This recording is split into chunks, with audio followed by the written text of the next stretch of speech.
Jangan lupa like, komen, dan subscribe channel YouTube TVRI Bengkulu, serta nyalakan lonceng notifikasinya. Alhamdulillahirrabbilalamin. Kembali lagi dalam acara Ayo Mengaji Generasi Cerdas, Generasi Qur'ani. Nah, Ustaz Rumah, tadi kita sudah sampai pada ayat ke-20 ya. Sekarang kita bahas dulu nih. Di ayat ke-19 dan ayat ke-20 teman-teman kita sudah bagus membacanya. Ada satu nih yang menjadi catatan. Apa itu? Huruf ro ketika dia sukun. Ya. Huruf ro itu ada dua wajah dia. Dia bisa sewaktu-waktu dibaca tafkhim, bisa sewaktu-waktu dibaca tarqiq, ya, tebal dan tipis. Nah, dia mengikuti rumusnya.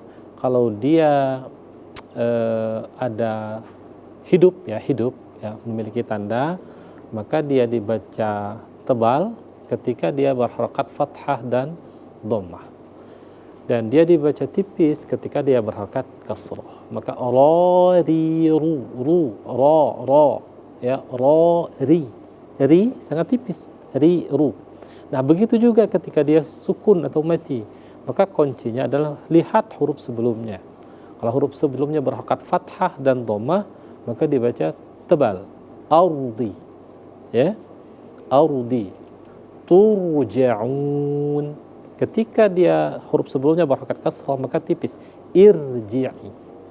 Nah, tadi teman-teman kita bukan salah, tapi hanya sedikit kurang tebal ya. Seperti di ayat ke-20. Wa fil ardi, bukan ardi.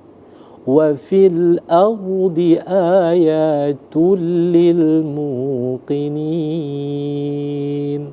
Jadi di huruf ro-nya itu.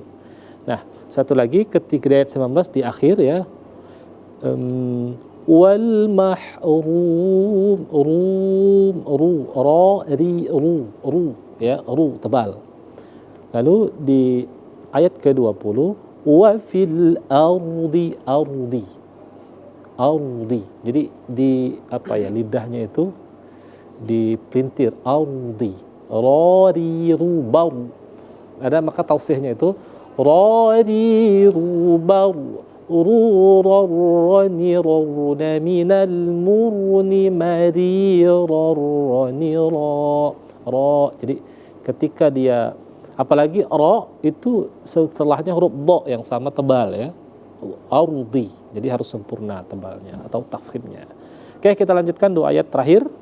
Silakan Fatan dibaca 21 dan 22. Bismillahirrahmanirrahim. Wa fi anfusikum afala tubsirun. Wa fis samaa'i rizqukum wa ma tu'adun. Silakan, Yusuf. Bismillahirrahmanirrahim. Wa fi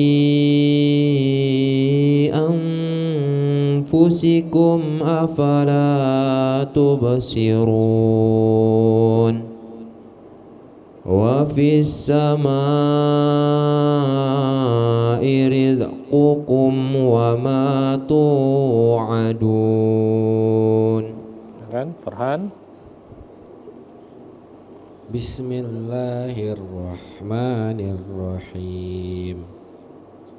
Wa fi anfusikum afala tubsirun. Wa fis samaa'i rizqukum wa ma tu'adun. Oke, silakan. Yan. Bismillahirrahmanirrahim. Wa fi anfusikum afala tubsirun. Wa fis samaa'i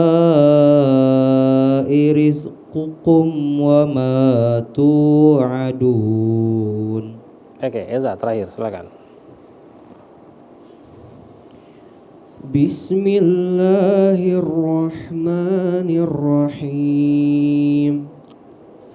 Wa fi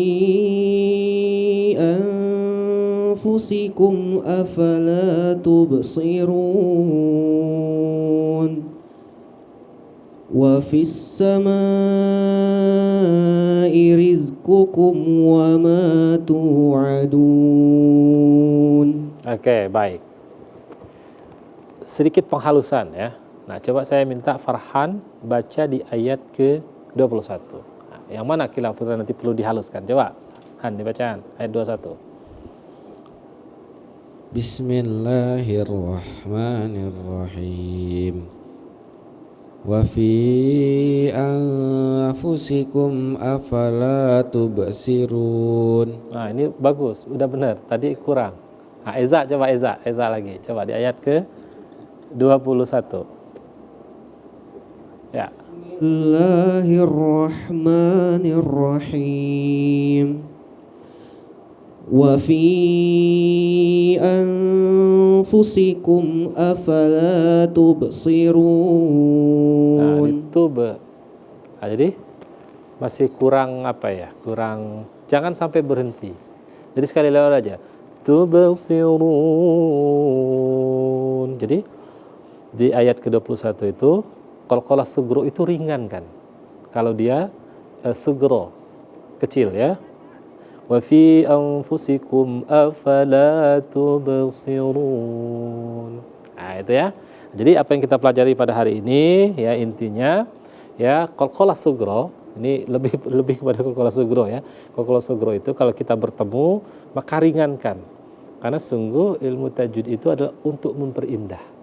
Jadi kalau dia sugro masih berhenti ya, maka perlu kita evaluasi lagi, perlu kita latih lagi bagaimana ketika membaca qalqalah sugro itu sekali lewat. Dia jangan sampai berhenti. Itulah perbedaan antara qalqalah sugro dan qalqalah kubro. Juga dengan hukum-hukum yang lainnya. Intinya apa yang kita baca ketika kita menggunakan ilmu tajwid, insya Allah bacaan kita akan benar dan baik tentunya. Mudah-mudahan ya apa yang kita bahas, apa yang kita kaji pada hari ini bisa menambah wawasan keilmuan kita dan mudah-mudahan dapat memperbaiki bacaan Al-Quran kita. Amin, amin, Allahumma amin. Jadi karena waktu yang batasi, akhirnya saya Armin Teddy undur diri dari hadapan pemirsa di rumah dan tentunya kepada teman-teman ucapkan terima kasih dan kita akhiri. Wassalamualaikum warahmatullahi wabarakatuh.